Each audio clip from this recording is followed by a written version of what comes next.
किसी के भी दोष दर्शन न करना और दोष दर्शन न कहना और दोष की बातें न सुनना, ये हम सबसे पहला नियम ले। और दूसरी बात है, धाम आदि में आए जैसे हम आवे तो हमको जो गृहस्थी के भोग विलासिता है वो नहीं करने चाहिए। अब घर गृहस्थी में तो सब भोगते ही हो, जब धाम आए हो तो ब्रह्मचर्य से रहो, 6 दिन रहो, 2 दिन 4 दिन ब्रह्मचर्य से रहो और अपने धन की कमाई का ही भोजन पावे, कहीं भी हलवा पूड़ी बटरा हो ना पावे। अगर अपने पास 100 रुपया है तो हम 10 रुपया के चना गुड़ लेके काम चला लेंगे, लेकिन हम हलवा पूड़ी दूसरे का नहीं पाएंगे, क्योंकि हम धाम आए हैं, हम पुण्य कमाने आए, पुण्य खोने नहीं आए। अपना भोजन धर्म के द्वारा कमाए हुए अर्थ से किसी का दोष दर्शन न करना और निरंतर भगवान का नाम चिंतन करना, और हो सके अगर 3 दिन रुके तो 1 दिन उपवास करना, 1 दिन भूखा रह करके जल आदि के द्वारा या फल आदि के द्वारा प्राणों का पोषण करके एक बार 24 घंटे में एक बार फल आदि का पोषण करके तीर्थ में 1 रात उपवास करें, 24 घंटे उपवास करें और 1 भी मिनट खाली न जाने पावे।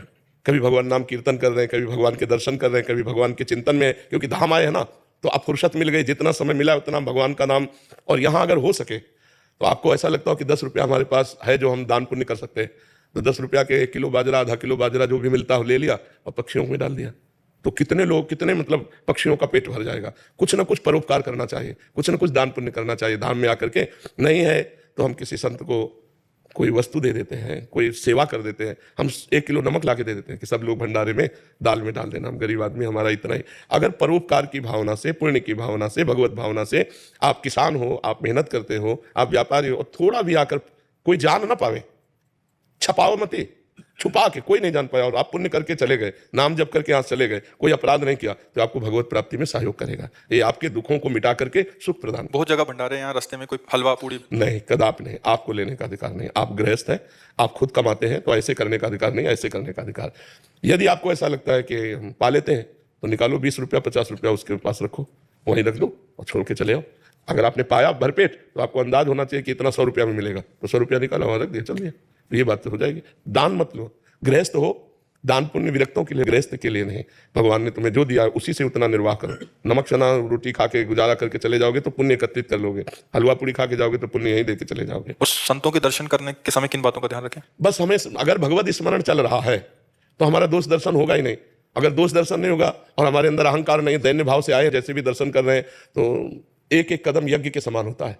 हाँ, संत मिलन को चाहिए तजि माया अभिमान, जीव जीव पग आगे बढ़े कोटिन यज्ञ समान, ऐसा वर्णन किया गया है। तो संत दर्श जी में पातक तरें, दर्शन मात्र से पापों का नाश होता है। पर हम संत को भगवान का भाव रखें, मनुष्य ना माने तब। जैसे एक पत्थर है जिसे हम पत्थर मानते हैं और एक पत्थर है जिसे हम भगवान मानते हैं, तो पत्थर मानने से हमें कोई लाभ नहीं मिला, लेकिन जब उसी को हमने भगवान माना, पाषाण मूर्ति को, तो हमारे भाव बनने लगे, हमें पुण्य मिलने लगा, हमें लाभ मिलने लगा। एक मनुष्य है और मनुष्य रूप में एक संत है, उसे हम भगवान का दर्जा दें।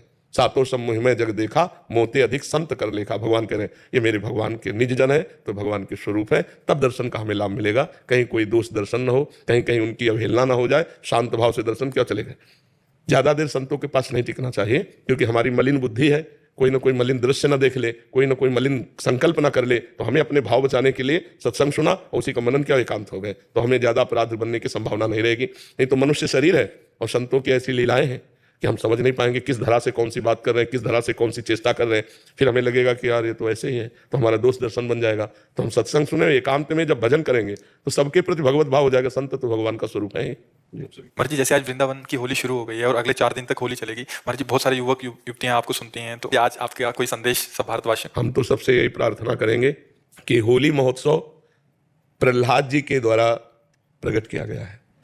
जब प्रहलाद जी किसी भी प्रकार हिरण्यकश्यप के मारने से नहीं मरे, तो उसकी बहन होलिका थी, वो हिरण्यकश्यप को उदास देखा, तो उसने कहा भैया उदास क्यों हो? तो उनका ये प्रहलाद मर नहीं रहा, तो उनका आज मर जाएगा।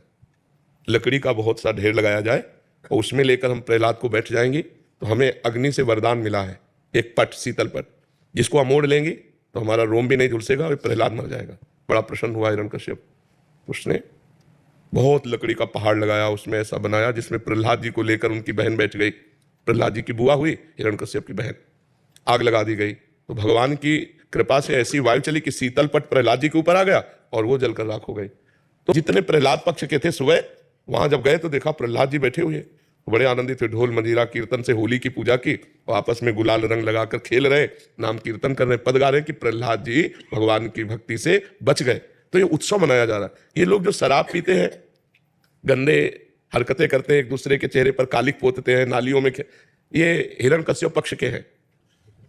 अब वो भी तो उत्सव बनावे, कैसे बनावे? तो वो नालियों में गोबर कीचड़, उसकी हिरण्यकश्यप पक्ष की पार्टी, और एक होती साधुता की पार्टी, एक दूसरे पे गुलाल लगाए, रामकृष्ण हरि बोले और बैठकर पद गायन किए और खूब गुझियां और मिठाई भोग लगा के ठाकुर जी को और पाए आनंद मनाए। तो हमारी समस्त देशवासियों से प्रार्थना है, कोई भी व्यसन न किया जाए।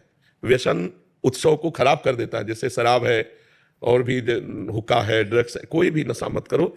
फ्रेश माइंड से भगवान का नाम जप करते हुए, पद गायन करते हुए होली का आनंद लो। नशे में होली का आनंद थोड़ी होता, नशे में तो मूढ़ता छा जाती है, मूढ़ता में आनंद कहाँ। तो कोई भी नशा इस होली उत्सव में ना किया जाए और हम आनंद पूर्वक भाईचारा बनाते हुए एक दूसरे का सम्मान करें, प्यार करें। जो हमसे दुश्मनी मानते हैं, होली के दिन हम उनके भी घर जाएं और उनके गुलाल लगावें और उनसे प्यार करें। हमारा एक भी दुश्मन विश्व में ना हो, यही सबसे बड़ी हमारी प्रार्थना है। हमारे आचरण पवित्र हो, हमारा व्यवहार पवित्र हो, हमारा चिंतन पवित्र हो, तो होली सार्थक है। नहीं, कितने लोग नशा करके झगड़ा कर लेते हैं, कितने लोग अपनी हानि कर लेते हैं। अच्छा, आंख कितनी सूक्ष्म वस्तु है, उसकी आंख में अगर देखने में कमी आ जाए या चोट लग जाए, गुलाल तो गुलाल कीचड़ फेंकते हैं, कपड़ा फाड़ देते हैं, शराब पिए, उद्दंडता, ये सब ठीक नहीं। ऐसा होली उत्सव न मनाए जो सभ्यता के खिलाफ हो, समाज के खिलाफ हो, हमारे धर्म के खिलाफ हो, अध्यात्म के खिलाफ हो। ऐसा कोई कार्य न करें। सबसे पहली बात है कि शराब न पिएं, जो शराब पीते हैं होली उत्सव में स्वाहा कर दें।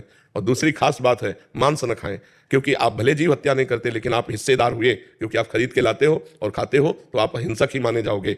तीसरी बात, किसी माता बहन की तरफ गंदी दृष्टि मत देखो, जैसे तुम्हारी बहन ऐसे दूसरे की बहन। तो आप पवित्र ब्रह्मचर्य रहिए और जो अपनी पत्नी है उसी पे अनुराग कीजिए। ये 3 बातें छोड़ने की कोशिश कीजिए।